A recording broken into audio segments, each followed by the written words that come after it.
Darkness hides secrets, secrets that haunt us, whispering fears we barely dare admit. What if I told you that even the most powerful queen in history couldn't escape her greatest nightmare? What if I told you that the truth about her end was so shocking, so grotesque, that it was hidden for centuries? Prepare for a journey into the heart of royal mortality, a story that will challenge everything you think you know about Queen Elizabeth I and the terrifying realities of death in Tudor England. In the chilling silence of Westminster Abbey's royal vault, a lead coffin remained untouched for centuries, guarding secrets capable of horrifying even the most hardened historians. When investigators finally opened the tomb of Elizabeth I, England's legendary Virgin Queen, they discovered something far more disturbing than anyone could have imagined.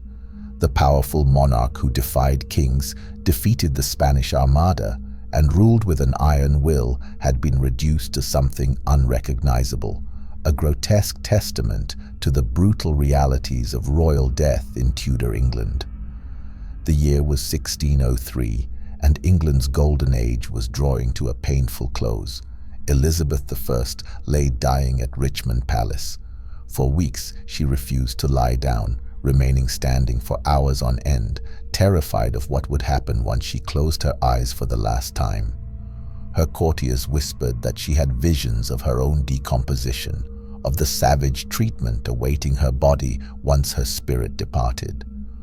What they found centuries later would prove that her fears were not only justified, but understated. The discovery inside her coffin revealed a horrifying truth about royal death that had been carefully hidden from history books. The embalming process she endured was nothing short of medieval butchery, performed while her body was still warm.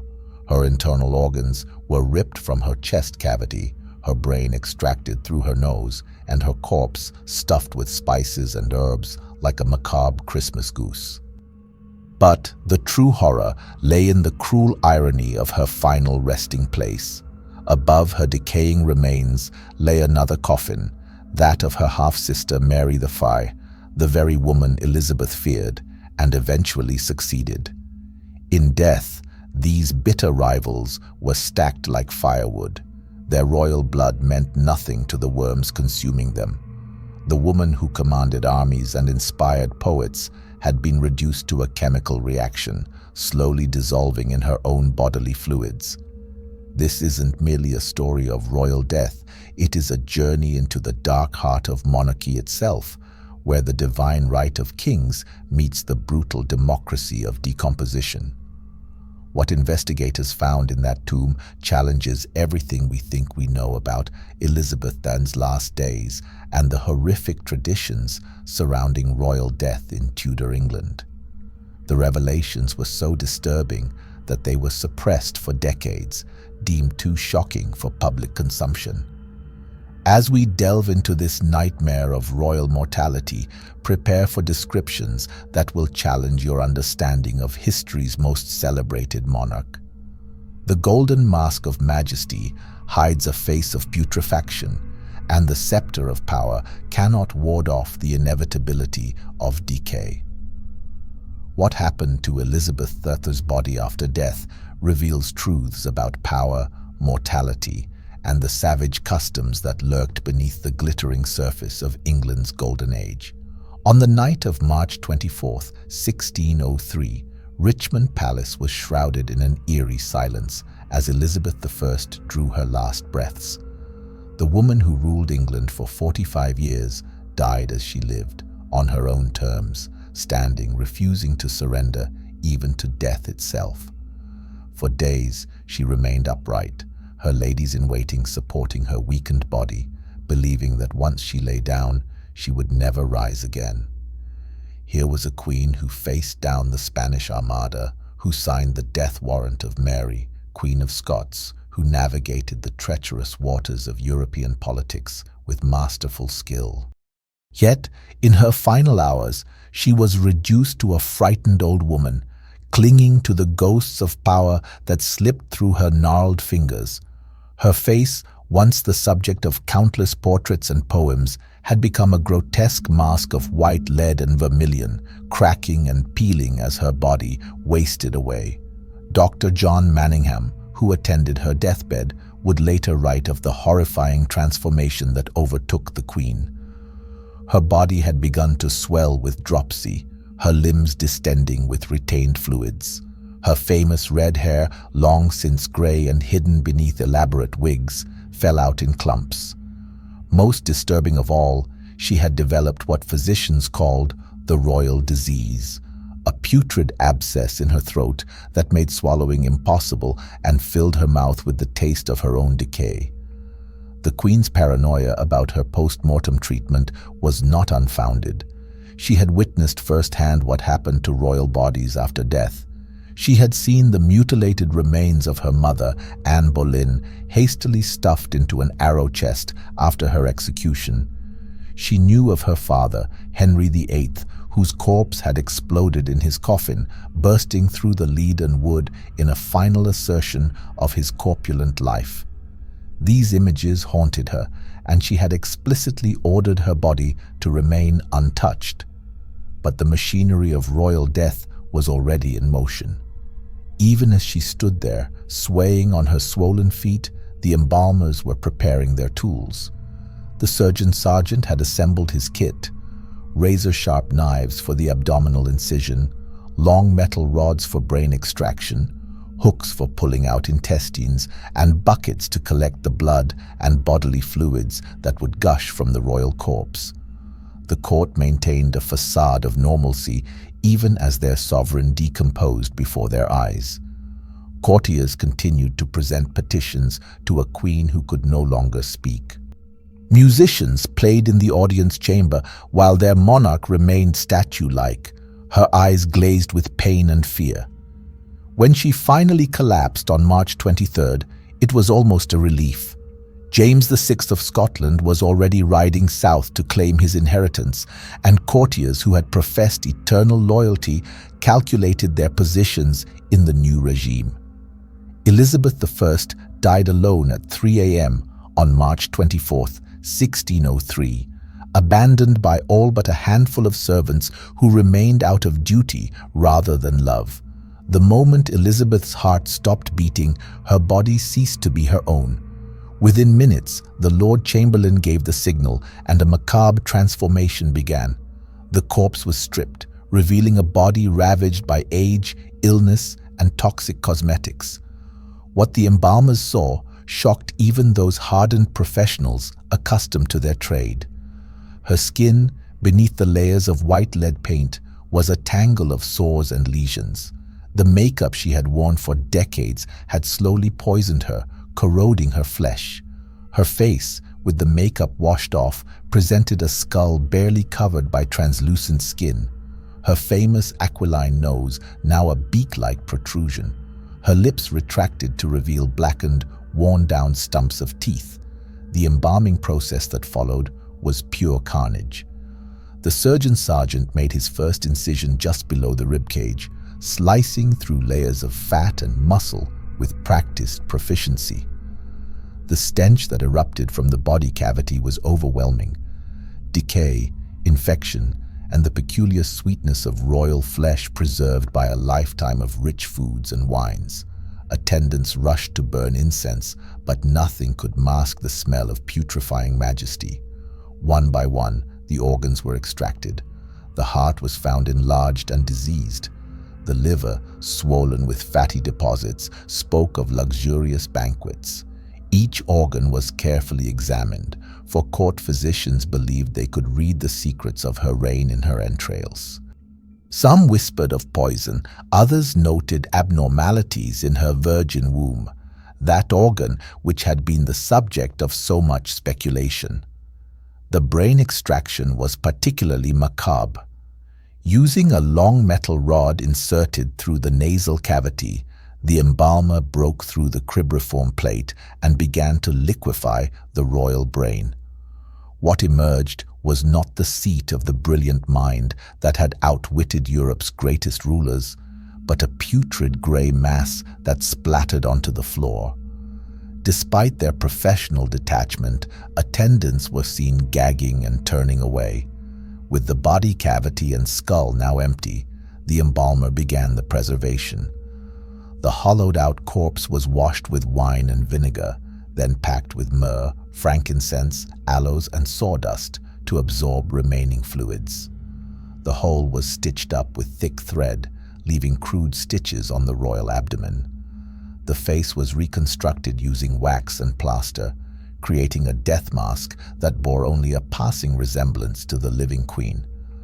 A fresh red wig was placed over the skull, and the body was dressed in magnificent robes of state. From a distance, she might have looked asleep. Up close, the illusion was horrifying. A wax mannequin stuffed with spices, pretending to be England's greatest monarch. The state funeral was a spectacle designed to reinforce the monarchy's power. But beneath the pomp and circumstance lay disturbing secrets. The body in the magnificent effigy parading through the streets of London was already decomposing, despite the embalmer's efforts. Witnesses reported strange noises, gurgling and hissing sounds of chemical reactions within the lead-lined coffin. The smell of putrefaction, barely masked by incense, followed the procession like an unwelcome guest. Robert Cecil orchestrated every detail with precision. The coffin, draped in purple velvet and topped with an eerily lifelike effigy, was drawn by 4 horses adorned in black.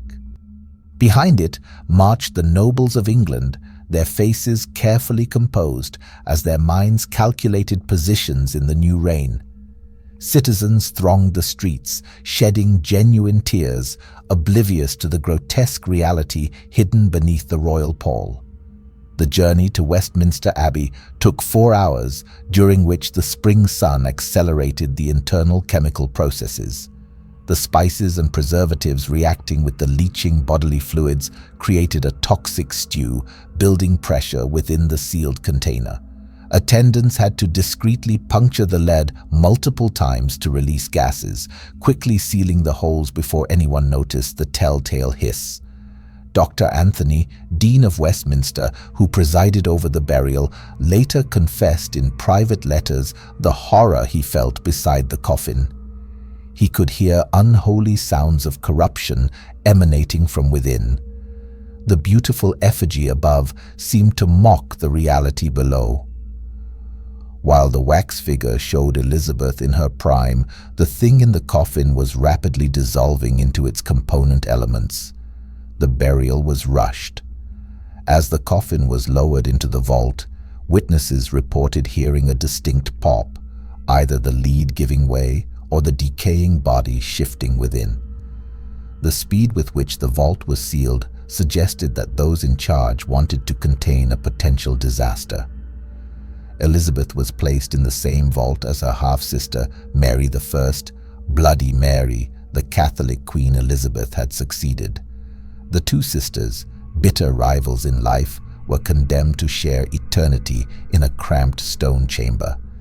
The immediate aftermath saw strange occurrences, fueling rumors of supernatural disturbance. Abbey workers reported sounds coming from the royal vault, not just decomposition, but what some described as scratching or tapping. The official explanation was rats, but those present at the burial knew better. Gases building up in the poorly embalmed body caused the lead coffin to buckle and groan, creating sounds almost human in their desperation. For 265 years, the vault remained sealed, its contents left to imagination and nightmares.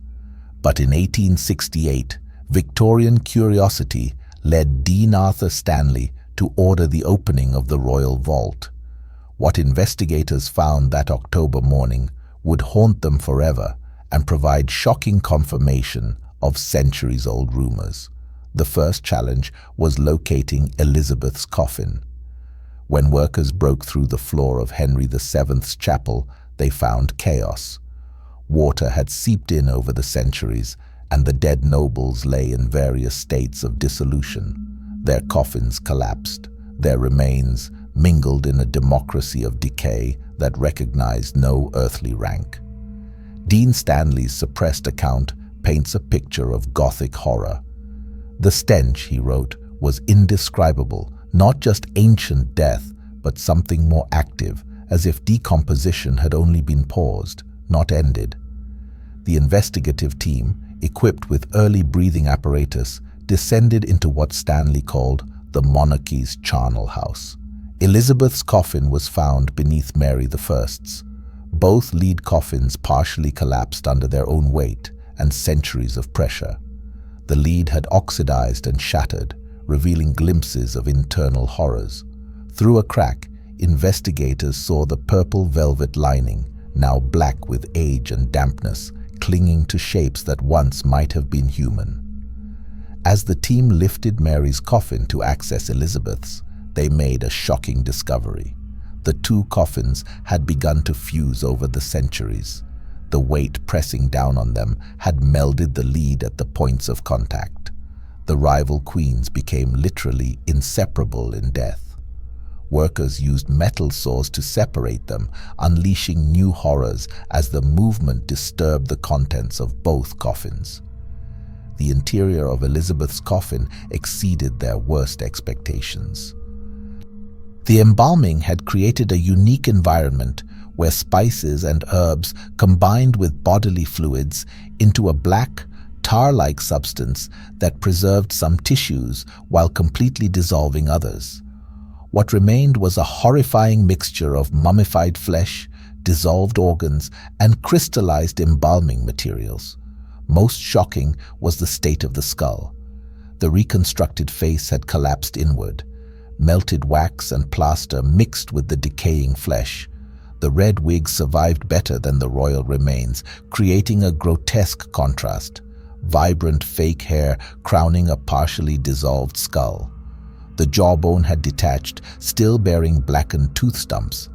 The investigation revealed that the embalming had accelerated certain decompositions while preventing others. The removal of organs created voids filled with putrefactive gases and fluids with no outlet in the sealed coffin, creating a pressure cooker where the body essentially cooked in its own juices for centuries, breaking down and reconstituting into horrifying new forms. The coronation ring, which legend said had been pulled from her swollen finger in death, lay loose among the bones.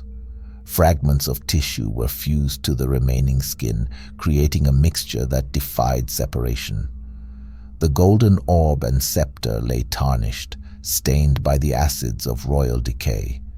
Most disturbing was the evidence that decomposition remained active. When exposed to air, tissues began to rapidly deteriorate, as if making up for centuries of suspended animation. Investigators watched in horror as what appeared to be stable remains crumbled before their eyes. The Virgin Queen was dying a second death, witnessed by Victorian gentlemen who had considered themselves prepared for anything. The team worked quickly to document the findings before sealing the vault again. Sketches were made, measurements taken, samples collected. Dean Stanley's final note speaks for itself. We had looked upon the face of mortality and found her wearing a crown. Would that we had left her alone. The discovery triggered a crisis among the participants. Victorian society, with its elaborate mourning rituals and belief in the dignity of death, confronted evidence that even the greatest monarchs suffered grotesque decomposition. Dr. William Hartley, the anatomist who examined the remains, wrote in his diary of nightmares that haunted him for years. Chemical analysis revealed disturbing details. The mixture had created unique compounds, non-existent anywhere else in nature, with antimicrobial properties that preserved certain tissues while accelerating other decompositions. Elizabeth had been transformed into a toxic waste site. In her life, Elizabeth famously declared, "I have the body of a weak and feeble woman, but I have the heart and stomach of a king." In death, she had neither. Her heart had crystallized into a toxic gem. Her stomach dissolved into a chemical soup. Every triumph, Every victory was created by beings who would inevitably end like their queen, dissolved, decomposed, forgotten, except as chemical stains on stone. The investigation had one more surprise. Among the debris of the vault, investigators found fragments of parchment, documents buried with the queen. One fragment survived, bearing Elizabeth's handwriting. "I fear not death, for it makes all equal." The irony is perfect. She had indeed been made equal to every corpse that ever rotted. As we contemplate Elizabeth's fate, we must ask ourselves what it means for our own mortality. The Tudor queen who had everything ended as a chemical reaction in a lead box. No glory could prevent it. No achievement would avert it. The embalming that intended to preserve her for eternity created new and unique forms of decay. In trying to cheat death, she only made it more grotesque. Modern forensic science provides new insights. The sealed container combined with embalming chemicals generated adipocere, a waxy substance from body fats. But Elizabeth's was unlike any other studied. Royal diet, toxic cosmetics, unique embalming materials, and sealed environment created a substance that defied categorization. Neither mummy nor skeleton, but something uniquely horrifying. This dissolution extends to the historical Elizabeth herself. Knowing her physical fate inevitably colors the perception of her accomplishments. Can we read her speeches about having the heart of a king without thinking of that crystallized heart? Can we admire the Armada portrait without picturing the face beneath, collapsed in a lead box? Contemporary attitudes toward death were profoundly influenced, though few realize it. The modern preference for cremation, the rise of natural burials, the movement away from elaborate embalmings, all can be traced in part to the horror of over-preserving the dead. Elizabeth's fate warns against the hubris of trying to cheat death through chemistry. Westminster Abbey remains London's most visited attraction. Millions walk annually above the royal vaults. The building presents itself as a monument to British achievement, carefully avoiding mention of the decomposed reality that underpins its magnificent facade.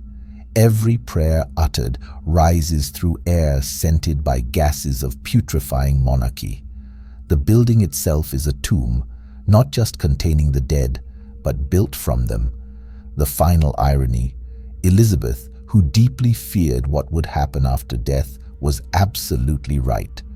Everything she feared came to pass, and worse, the embalmers she tried to avoid had their way.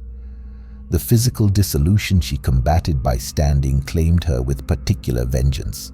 The privacy she guarded was violated by Victorian investigators peering at her most intimate decomposition. Yet, perhaps there is a strange triumph in this horror. Elizabeth achieved immortality through the bizarreness of her fate. Other monarchs are remembered for their achievements. Elizabeth is also remembered for what she became.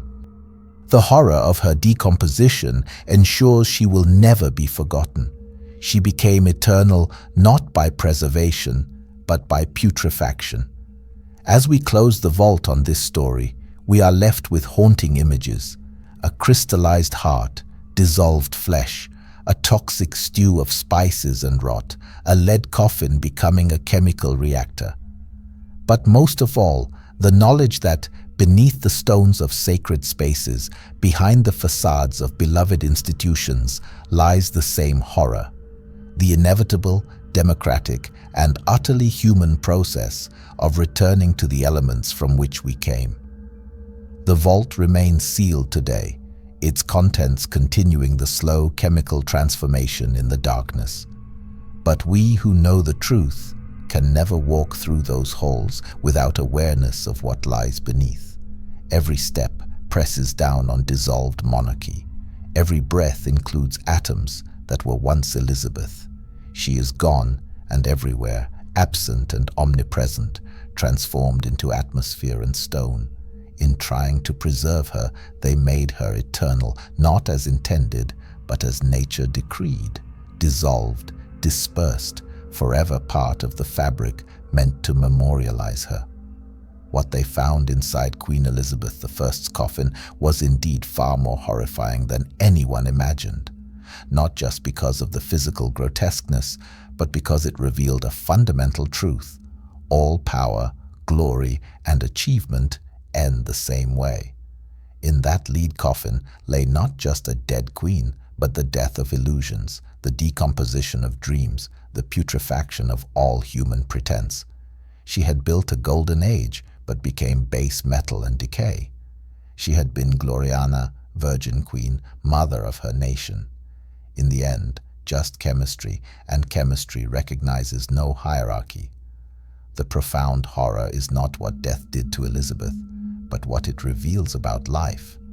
Every moment of glory is performed by beings who will inevitably end like her. We build monuments, create legacies, achieve triumphs, all while carrying the seeds of our own grotesque dissolution. We are all future chemical reactions waiting to happen. Elizabeth's story forces us to confront this reality without the comfort of illusions. If it happened to her, with all the resources and determination to prevent it, what hope is there for anyone? None, of course, but perhaps in accepting this horror, confronting it directly as those Victorian investigators did, we find a strange peace. For the horror of Elizabeth's fate is also its democracy. She, who held herself apart, proved herself utterly, undeniably human. Divine appointment meant nothing to biological processes, which claim the lowliest subjects. In death, she achieved the equality rejected in life. The lead coffin that was meant to separate her from common burial created a unique horror that surpassed ordinary decomposition. The investigators who opened that vault in 1868 performed an unintentional service to humanity. They peered into the abyss of our common fate and reported their findings. Their horror becomes our knowledge, their trauma, our education. We cannot unsee the discoveries. We cannot return to comfortable illusions about death and dignity. Elizabeth's fate ripped back the veil, revealing skulls beneath the skin of all pretenses. We leave Elizabeth where we found her, in her lead coffin beneath Westminster Abbey, continuing her centuries-long transformation into elements and atoms. But we cannot leave behind the knowledge of what she became. It follows us into our daily lives. Every reflection in the mirror shows not just a living face, but the skull it will become. Every celebrated achievement carries the seeds of its own decay. Every moment of life is shadowed by the knowledge of how it ends. Perhaps the horror of Elizabeth's fate serves as a necessary reminder of what we are. Not gods, immortal, beings set apart from nature, but flesh and bone, subject to the same laws as all organic matter. The queen, who strove so hard to be more than human, proved herself utterly, grotesquely, magnificently human. Her decomposition is ours. Her horror is ours. Her fate is ours. In the democracy of death, we are all equal, reduced to the same chemical processes destined for our own lead coffins. What they found inside Queen Elizabeth I's coffin was far more horrifying than imagined. But the true horror lies not in the physical details, but in what it reveals about the human condition. We are all future corpses, eventual chemical reactions destined for unique forms of decay. Elizabeth's fate makes visible what we carry within. The democracy of death recognizes no hierarchy, no achievement, no glory. In the end, all are equal in the grave, subject to the processes that transformed Gloriana into grotesque. The only difference, her horror was witnessed and recorded, while ours passes unremarked into the darkness that awaits us. Having delved into the depths of Elizabeth I's end, what's the most disturbing thought this story leaves you with about our own mortality?